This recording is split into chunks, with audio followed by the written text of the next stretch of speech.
नमस्कार दर्शक बंधु जीके क्वेश्चन ओडिया को आपन को स्वागत। चलतु जाणीनेबा जीके प्रश्न एवं तार उत्तर। प्रथम प्रश्न, कान दरज हेले कौन प्रयोग करने उचित? ऑप्शन ए रसुण तेल, ऑप्शन बी लेंबू रस, ऑप्शन सी पानी, ऑप्शन डी चा।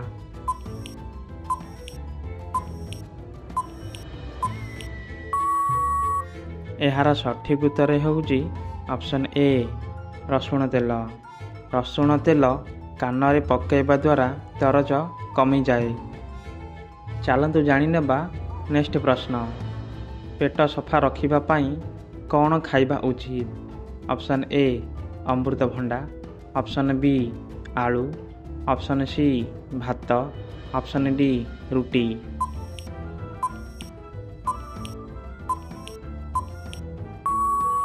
यार सठिक उत्तर होउची ऑप्शन ए अमृतभंडा। अमृतभंडा खाइबा द्वारा पेट सफा रही थाए।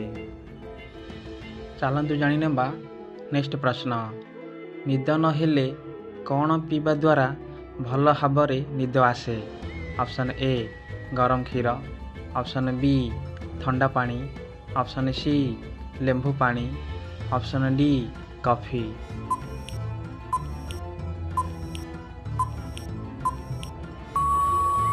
यार सठिक उत्तर होउची ऑप्शन ए गरम क्षीर। गरम क्षीर पीवा द्वारा निद भल भाव आसी थाए। चलतु जाणीनेबा नेक्स्ट प्रश्न, आखिरे धूली पशिगले केउं पानी रे मुह धोइबा उचित? ऑप्शन ए सफा पानी रे धोइबा, ऑप्शन बी लेंबू लगाइबा, ऑप्शन सी तेल लगाइबा, ऑप्शन डी लूण लगाइबा।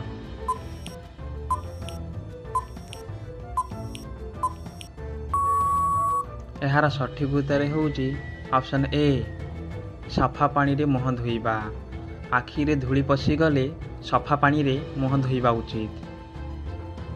चलतु जाणीनेबा नेक्स्ट प्रश्न, ओजन कम करिबा पाई सखाळे कौन पीले ओजन कम हो जाए?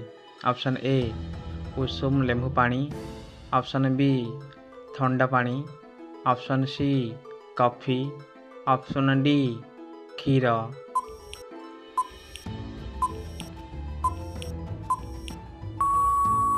यार सठिक उत्तर होउची ऑप्शन ए उषुम लेंबू पानी। उषुम लेंबू पानी पीवा द्वारा ओजन कम हो जाए। चलतु जाणीनेबा नेक्स्ट प्रश्न, शरीर रे आयरन दूर करिबा पाई कौन खाइबा उचित? ऑप्शन ए पालंग, ऑप्शन बी आलू, ऑप्शन सी भात, ऑप्शन डी रुटी।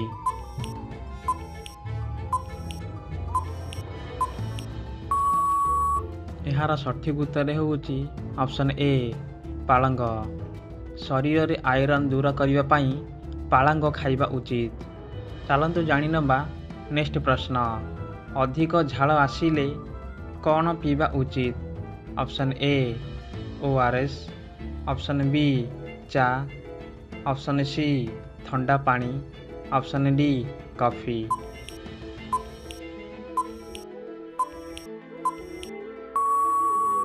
यार सठिक उत्तर होउची ORS पानी। अधिक झाल आसिबा द्वारा ORS पानी पीवा उचित। चलतु जाणीनेबा नेक्स्ट प्रश्न, खरा दिन रे अंशुघातरू रक्षा पाइबा पाई कौन पिंधिबा उचित? ऑप्शन ए हल्का रंगर पोशाक, ऑप्शन बी कला पोशाक, ऑप्शन सी नीला पोशाक, ऑप्शन डी रेनकोट।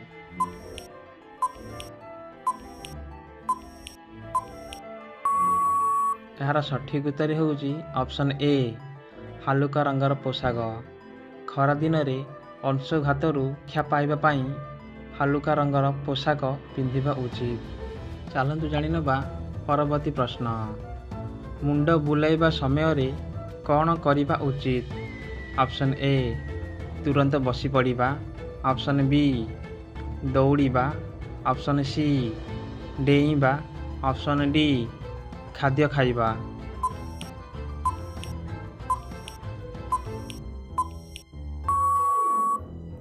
ଏହାର ସଠିକ୍ ଉତ୍ତର ହେଉଛି ତୁରନ୍ତ ବସି ପଡ଼ିବା।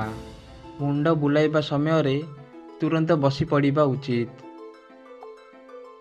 ଚାଲନ୍ତୁ ଜାଣିନେବା ନେକ୍ସଟ ପ୍ରଶ୍ନ। ଗରମ ପାଣିରେ ଗାଧୋଇଲେ କ'ଣ ହୁଏ? ଅପସନ୍ ଏ ଥକାପଣ କମିଯାଏ। ଅପସନ୍ ବି ଥଣ୍ଡା ଲାଗେ। ଅପସନ୍ ସି ଜ୍ୱର ହୁଏ। ଅପସନ୍ ଡି କେଶ ଝଡ଼ିଯାଏ।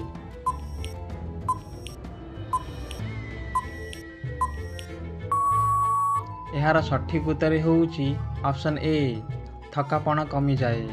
ଗରମ ପାଣିରେ ଗାଧୋଇଲେ ଥକାପଣ କମିଯାଏ। ଚାଲନ୍ତୁ ଜାଣିନେବା ନେକ୍ସଟ ପ୍ରଶ୍ନ। ରକ୍ତ ସଫା କରିବା ପାଇଁ କ'ଣ ପିଇବା ଉଚିତ? Option A ନିମ୍ବରସ। ଅପସନ୍ ବି ଥଣ୍ଡା ପାଣି। ଅପସନ୍ ସି କ୍ଷୀର। Option D coffee.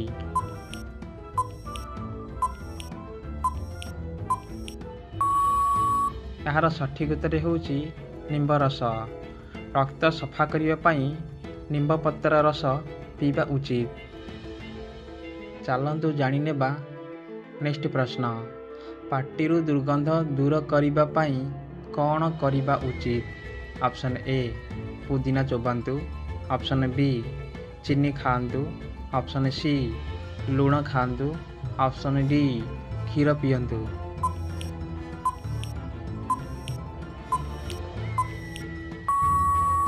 ଏହାର ସଠିକ୍ ଉତ୍ତର ହେଉଛି ଅପସନ୍ ଏ ପୁଦିନା ଚୋବାନ୍ତୁ। ପାଟିରୁ ଦୁର୍ଗନ୍ଧ ଦୂର କରିବା ପାଇଁ ପୁଦିନା ଚୋବାନ୍ତୁ। ଚାଲନ୍ତୁ ଜାଣିନେବା ନେକ୍ସଟ ପ୍ରଶ୍ନ। ଚିନି ଖାଇବା ଦ୍ୱାରା କେଉଁ ରୋଗ ହୋଇପାରେ? ଅପସନ୍ ଏ ମଧୁମେହ ରୋଗ। ଅପସନ୍ ବି ଜ୍ୱର। Option C malaria. Option D typhoid.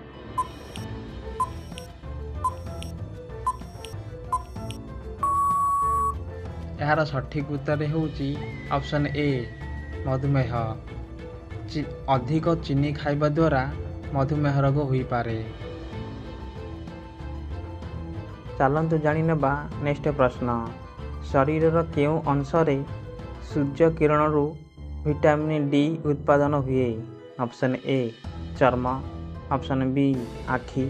Option C ହୃଦୟ। ଅପସନ୍ ଡି କାନ।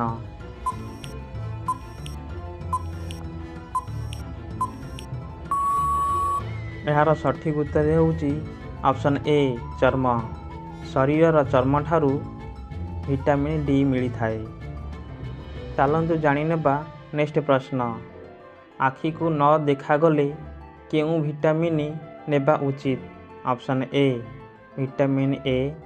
Option B vitamin B. Option C vitamin K. Option D vitamin D.